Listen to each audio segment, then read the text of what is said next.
Tasir Ustaz Rangga dan juga Habib Hasan Al-Habsyi, alhamdulillah, dan semuanya alhamdulillah Ustaz-Ustaz yang hadir. Mudah-mudahan dengan hadirnya Ustaz Allah tambah-tambah keberkahan di sini. Khusus saya ucapkan terima kasih kepada Pak Haji yang sudah memberikan tempatnya, menyiapkan untuk kami, alhamdulillah.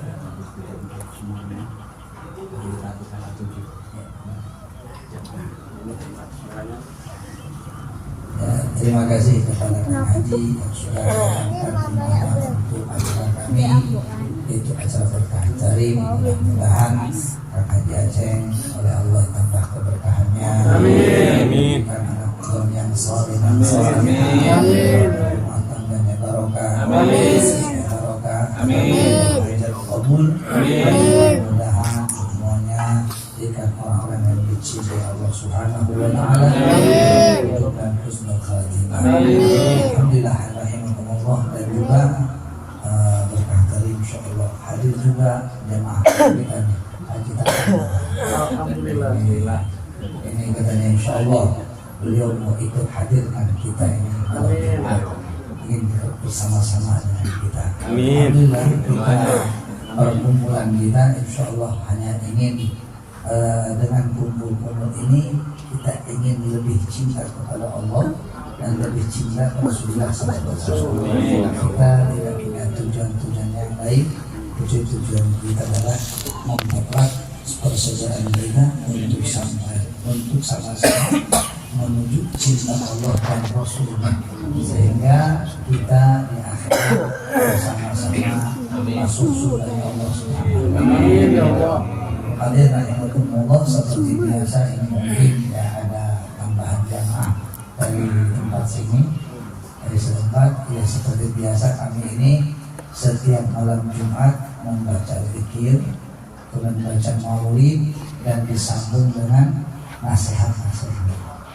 Alhamdulillah, ya nasihat saya pertama dalam majlis ini ya untuk semuanya hadirin dan juga yang jemaah semuanya, walaupun kita semua dalam keadaan kesibukan kita masing-masing, sibuk di kantornya, sibuk dengan tugasnya, sibuk dengan kerjanya, tapi walaupun sesibuk apapun mesti kita menyempatkan setiap hari waktu untuk mencari ilmu, terutama ilmu fardu ain yang bisa membenarkan sholat kita, membenahi akidah kita, membersihkan hati kita. Karena rahimahullah, sebesar apapun harta yang kita dapatkan, kalau kita tidak mencari ilmu, itu harta yang banyak pun hilang berkah. Kalau kita menginginkan keluarga kita berkah, harta kita berkah, kerja kita berkah, maka sempatkan setiap hari untuk mendapatkan ilmu, walaupun satu kalimat supaya walaupun itu ilmu yang bisa mendekatkan kita kepada Allah Subhanahu wa taala. Disebutkan dalam satu hadis Rasulullah SAW, kata Rasul, "Idza ata alayya yawmun lam azdad fihi ilman yuqarribuni ila Allah, fala burika li fi tulu'i syams dari ghurub." Rasulullah SAW, apabila datang kepada saya satu hari dan di hari itu ilmu tidak bertambah yang bisa mendekatkanku kepada Allah, maka hari itu bagi aku sama sekali tidak ada berkah. Berarti difahami oleh hadis ini bahwa waktu kita akan berkah, hari kita akan berkah, rumah kita akan berkah, keluarga kita akan berkah kalau di situ kita hidupkan ilmu. Baik itu ilmu untuk ditambah atau untuk diamalkan. Jadi jangan sampai kita lewat hari ditambah ilmu. Dan rahimahullah, ilmu yang terpenting adalah ilmu akidah kita, supaya akidah kita lurus. Ya. Kemudian ilmu fardu ain seperti ilmu sholat harus bisa kita. Ya, jangan sampai kita sholat belum bisa, rukun sholat tidak tahu, cara wudhu tidak tahu, cara mandi tidak tahu. Kalau kita tidak tahu, maka kita akan bahaya menghadap Allah. Kita akan rugi menghadap Allah. Kalau kita tahu, kemudian membiarkan istri kita tidak tahu, kita pun sama akan celaka. Kenapa? Karena istri kita, anak kita, itu tanggung jawab kita. Kita tanya istri kita, sudahkah kamu bisa mandi? Sudahkah kamu bisa wudhu? Sudahkah kamu bisa sholat? Cek oleh kita, istri kita mandinya, wudhunya, sholatnya. Jangan sampai istri kita yang kita cintai di dunia, dia cinta sama kita di akhirat nanti putus cintanya, yang ada saling menuntut. Kita mau ke surga, istri kita menuntut sama kita, celaka kita. Maka tolong diperhatikan anak kita, istri kita, perhatikan fardu ainnya. Bagaimana sholatnya, bagaimana wudhunya, bagaimana cara mandinya. Yang kita khawatirkan, mereka sudah haid, mereka sudah janabah, tapi belum bisa mandi. Bagaimana sholatnya, bagaimana baca Qur'annya, ini kan celaka. Mereka rahimakumullah, tolong perhatikan. Pertama, diri kita, belajar oleh kita fardu ain untuk sholat kita, untuk akidah kita, untuk akhlak kita juga sama. Ya, seperti kita tahu apa itu ria, apa itu sombong, apa itu dengki. Karena khawatir hati kita penuh dengan sifat sombong, penuh dengan sifat ria, sifat dengki, tanpa kita sadari bagaimana. Takut kita menghadap Allah nanti, malu kita, celaka kita. Ya rahimakumullah, ya mesti kita itu usahakan. Ya kita tujuan kita kumpul kita di situ untuk saling mengkritik, menasehati, saling mengingatkan, dan sama-sama untuk menyampaikan ilmu kita, sehingga terus kita tiap malam Jumat meningkat kita, ilmu kita meningkat, cinta kita kepada Allah meningkat, kumpul kita meningkat, usaha kita meningkat. Ya rahimakumullah. Dan terutama sholat 5 waktu. Ini masalahnya banyak orang-orang yang mengabaikan sholat 5 waktu, yang padahal sholat 5 waktu sangat penting dalam kehidupan kita. Sampai Rasul mengatakan as-sholat fi madzraksin najasah. Sholat itu dalam agama itu martabatnya seperti kepala dalam jasad kita. Kalau kita punya badan besar, kalau kita punya kepala yang mati. Walau kita punya kebaikan banyak, tapi kalau kita tidak sholat ya celaka. Sholat itu penting. Bahkan kita melaksanakan sholat, kita itu dengan sholat itu sama dengan menciptakan, menjadikan, mengadakan perjanjian antara kita dengan Allah untuk masuk surga. Ya, kita di sholat zuhur nih, sholat zuhur itu sama dengan perjanjian antara kita dengan Allah untuk masuk surga. Kalau kita setelah sholat zuhur meninggal, surga kita berjanji. Datang waktu asar kita panjang umur, bikin perjanjian lagi. Kita setiap hari dengan Allah mengadakan perjanjian 5 kali. Kalau kita mati setelah tersebut sudah jadi surga. Hadis yang sahih menyebutkan khamsu salawatin katabahun Allah. Faman tawadda'a wa asbagha wudu'ahu thumma atamma ruku'ahu wa sujudahu kana lahu 'ala Allahi 'ahdun ayyudkhilahul jannah. 5 salat dalam satu hari yang Allah wajibkan kepada kita. Barang siapa yang berwudu, menyempurnakan wudunya, kemudian melaksanakan sholat, dia sempurnakan ruku dan sujudnya sampai selesai, maka dia sudah menciptakan perjanjian antara dia dengan Allah. Allah akan masukkan dia ke surga. Makanya awas hati-hati, rugi kalau orang itu tidak sholat. Apapun dia pangkatnya, apapun dia jabatannya, apapun dia kekayaannya, kalau tidak sholat rugi.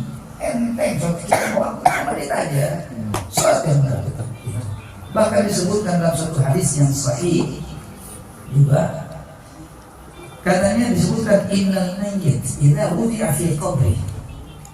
Mayit kalau meninggal diletakkan dalam kuburannya, begitu ditutup, sami'a khafqani alihim. Dia mendengar di dalam kubur, mendengar suara gerak sendal-sendal orang yang menghantarkannya. Kadang-kadang balik dari kata sedih deh kata. Cina pemajikan aing balik dari. Cina dulu aing balik dari. Jadi apa? Kadang lembang trek. Jadi suara sendal itu terdengar dari kuburan dia, terdengar. Balik meninggalkan, curi sih saya katakan. Begitu sudah terdengar datang jol makhluk Allah, utusan Allah yang tidak kita kenal, makhluk yang baru. Siapa malaikat? Seandainya amal kita baik, malaikat datang dengan wajah yang indah. Tapi kalau lebih buruk, malaikat datang dengan wajah yang tidak damai, yang sudah siap menyiksa kita, yang tidak kenal sayang lagi. Tidak kenal sayang mereka tersebut. Kalau kita nauzubillah, kalau lihat celaka. Itu begitu malaikat datang katanya, kalau orang yang ahli ibadah, yang sholatnya tepat, begitu malaikat mau datang, mau bertanya ke mayit, datang dari kepalanya, ternyata di kepalanya sudah berdiri satu bentuk yang ganteng, yang cakep, yang bersih, yang wangi. Apa? Ternyata itu sholat dia ketika ibadah. Begitu malaikat datang mau nanya, kata sholat, min kibali laisa laka madkhal. Dari arahku tidak ada untuk kau masuk ya. Akhirnya malaikat pun terus bertanya kembali. Kenapa? Karena di kepalanya ada sholat duduk menjaganya, menjaga mayit, menjaga kita. Datang ke sebelah kanan, di sebelah kanan zakatnya yang dia tunaikan ke dunia. Tidak ada ya. Kenapa? Aku zakat yang dia tunaikan. Tidak bisa datang juga. Datang ke sebelah kiri puasanya. Tidak bisa juga datang ke sebelah kaki, penuh dengan kebaikan dia, sedekah dia, amal dia, mengajar dia, santun dia, menolong dia di kakinya. Sampaikan malaikat tidak menemukan untuk bertanya menrobohkan. Kenapa? Karena terkelilingi dengan kebaikan-kebaikan dia. Ini hebatnya sholat. Dan kata malaikat, ya fulan ajlis. Hei fulan, kalau begitu dulu kamu. Karena kan tempat duduk kamu, suruh dulu kamu. Langsung duduk. Begitu duduk orang tersebut, Allah tampakkan pribadi yang terang. Datangkan satu orang laki-laki. Dan orang tersebut dengan penuh cahaya. Ditanya, ya fulan, coba jawab oleh kamu, siapa orang ini? Siapa orang ini? Katanya. Itu orang tersebut, tunggu dulu, saya mau sholat. Coba jawabnya mau sholat. Kenapa? Karena orang ini ketika di dunia cinta sholat. Sampaikan ditanya, siapa ini? Nanti ya, saya mau sholat dulu. Kata malaikat, nanti sholatnya akan saya izinkan. Jawab dulu, siapa ini? Katanya. Sampai malaikat bilang, siapa ini? Dia lihat, ya, ini kan Muhammad Sallallahu Alaihi Wasallam, utusan Allah. Dan dia datang kepada kamu membawa kebenaran. Dan aku bersaksi, inilah Muhammad utusan Allah. Kenapa? Dengan sholatnya tidak tanya, hanya siapa ini orang? Karena setiap orang datang di kubur pasti didatangkan Rasulullah SAW bentuknya dan ditanya siapa ini. Kalau orang yang beriman, orang yang beramal saleh, dia akan mampu menjawab langsung, inilah Muhammad yang datang padaku, utusan Allah, aku iman sama dia, aku bersaksi. Tapi kalau orang kafir, auzubillah, mati kafir, didatangkan gambar Muhammad SAW orangnya, siapa ini? Dia bilang, saya tidak kenal, siapa ya? Habis sudah dibelah oleh malaikat ini. Dia siapa kenal? Kalau orang munafik, orang bilang siapa ini? Orang bilang ini Muhammad utusan Allah. Orang bilang, bukan yang bilang. Orang bilang. Kenapa? Karena orang munafik imannya bukan di hati, tapi imannya ikut-ikutan orang. Maka dia jawabannya orang bilang. Langsung malaikat murka ditepek malaikat, dipukul sama malaikat sampai tembus 70 ke bawah dengan 7 tingkat, berapa hancur badannya, dibalikin lagi. Itu terasa nyata, siksa jalan baris. Nah, rahimahumullah. ini betapa pentingnya sholat. Dengan kita sholat, amal-amal yang lain akan terbawa. Pertama kan malaikat itu kepala dulu kan, berarti kan sholat dulu. Akhirnya zakat dibawa, puasa dibawa, kemudian dibawa. Kenapa? Karena pertama kali yang dihisab adalah sholat. Maka benarkan sholat kita. Itu ya. Jangan kita sampai karena kesibukan kita kerja sampai ke sholat. Sholat itu sebentar, 5 menit doang sholat. Ya, coba kalau kita sholat 5 menit selesai sudah gampang. 5 menit sholat kita. Tapi karena ya hawa nafsu dan setan, 5 menit pun kayak setahun sholat. Udah perintah patah. Tapi subhanallah, maka dengan kita kumpul-kumpul ini mudah-mudahan dengan kumpulnya kita Allah turunkan cahaya. Amin. Masuk ke hati kita cahaya semua. Amin. Allah ciptakan cahaya di hati kita sehingga kita punya kekuatan untuk melaksanakan perintah Allah. Punya kekuatan untuk menjauhi larangan Allah, untuk meningkatkan cinta kepada Allah, cinta kepada Rasulullah SAW, sehingga kita selamat dunia, selamat akhirat. Dengan cahaya itu Allah dengan hati tenang, tentram, senang, damai, hilang dengki, hilang sombong, hilang dendam, yang ada ketenangan dan sayang kepada semua makhluk Allah. Mudah-mudahan dengan kumpulan kita Allah berikan kita cahaya untuk kebahagiaan kita dunia akhirat. Bismillahirrahmanirrahim. Ya mungkin saya tidak akan panjang lebar karena kita jawab belum isya-nya. Kita kan sholat isya. Dan alhamdulillah, masya Allah, terima kasih kita sampai ke Serang ini Kang Haji bisa seluruh orang sini semua, mudah-mudahan ada manfaatnya. Amin. Ada manfaatnya, hadir wasilahnya, jadi kita bisa menyampaikan nasihat, bisa berkumpul, bisa kumpul masyarakat di sini, dan mudah-mudahan perkumpulan bisa berlanjut terus-terusan dalam rangka kebaikan menjadi silaturahim kita semua, insya Allah. Dan rahimahumullah, beliau ini insya Allah hari Rabu mau hajar. Doakan bagi kita berhajarnya lancar, barokah, tidak ada masalah, lapangkan, dimudahkan, dan mudah-mudahan tidak sampai turun hujan. Tamu-tamu bisa datang untuk mengucapkan doa dan selamat, dan juga mudah-mudahan, dan kita pun semua katanya hari Rabu diundang untuk datang ke rumahnya, yaitu tanggal 7, ya insya Allah. Tapi besok kali masalah itu tinggal di masalahnya di Kebon Kubil, di gedung. Gedung Bayangkara. Bayangkara. Sampai jam berapa Pak Haji? Sampai jam 3. Sampai jam 3 ya. Insya Allah ngundang ini Kori dari Afrika, Tanzania. Oh, Syekh Raja Ayub. oh, masya Allah. Ya, pas acara kita juga ada acara pas datang Abu ya kan. Insya Allah nanti kita sempatkan insya Allah. Ya, kita ke bawah. Insya Allah saya akan ke acara itu insya Allah. Ya kajinya mudah-mudahan lancar kaji. Insya Allah kita akan usahakan datang ke tempat itu Kubil ya. Kebon Kubil. Ayunan Ibu Ates. Oh di situ, dekat masjid tadi ya. Oh leres. Masjidnya. Leres. Sering lewat kan dapat namanya.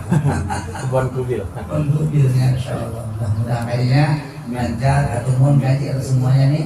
Insya Allah nanti kita Jumat depan kita ada lagi, kita kumpul lagi. Mudah semua panjang umur. Amin. Kang Haji bisa hadir nanti di pernikahan lagi. Terus Pak Haji tadi baru juga bisa ikut hadir dengan kami. Amin. Untuk sama-sama silaturahim. Ya, sama-sama nasihati, mengingatkan untuk keridhaan Allah Subhanahu wa taala. Amin ya rabbal alamin. Wal afu minkum. Wassalamualaikum warahmatullahi wabarakatuh. Waalaikumsalam warahmatullahi wabarakatuh.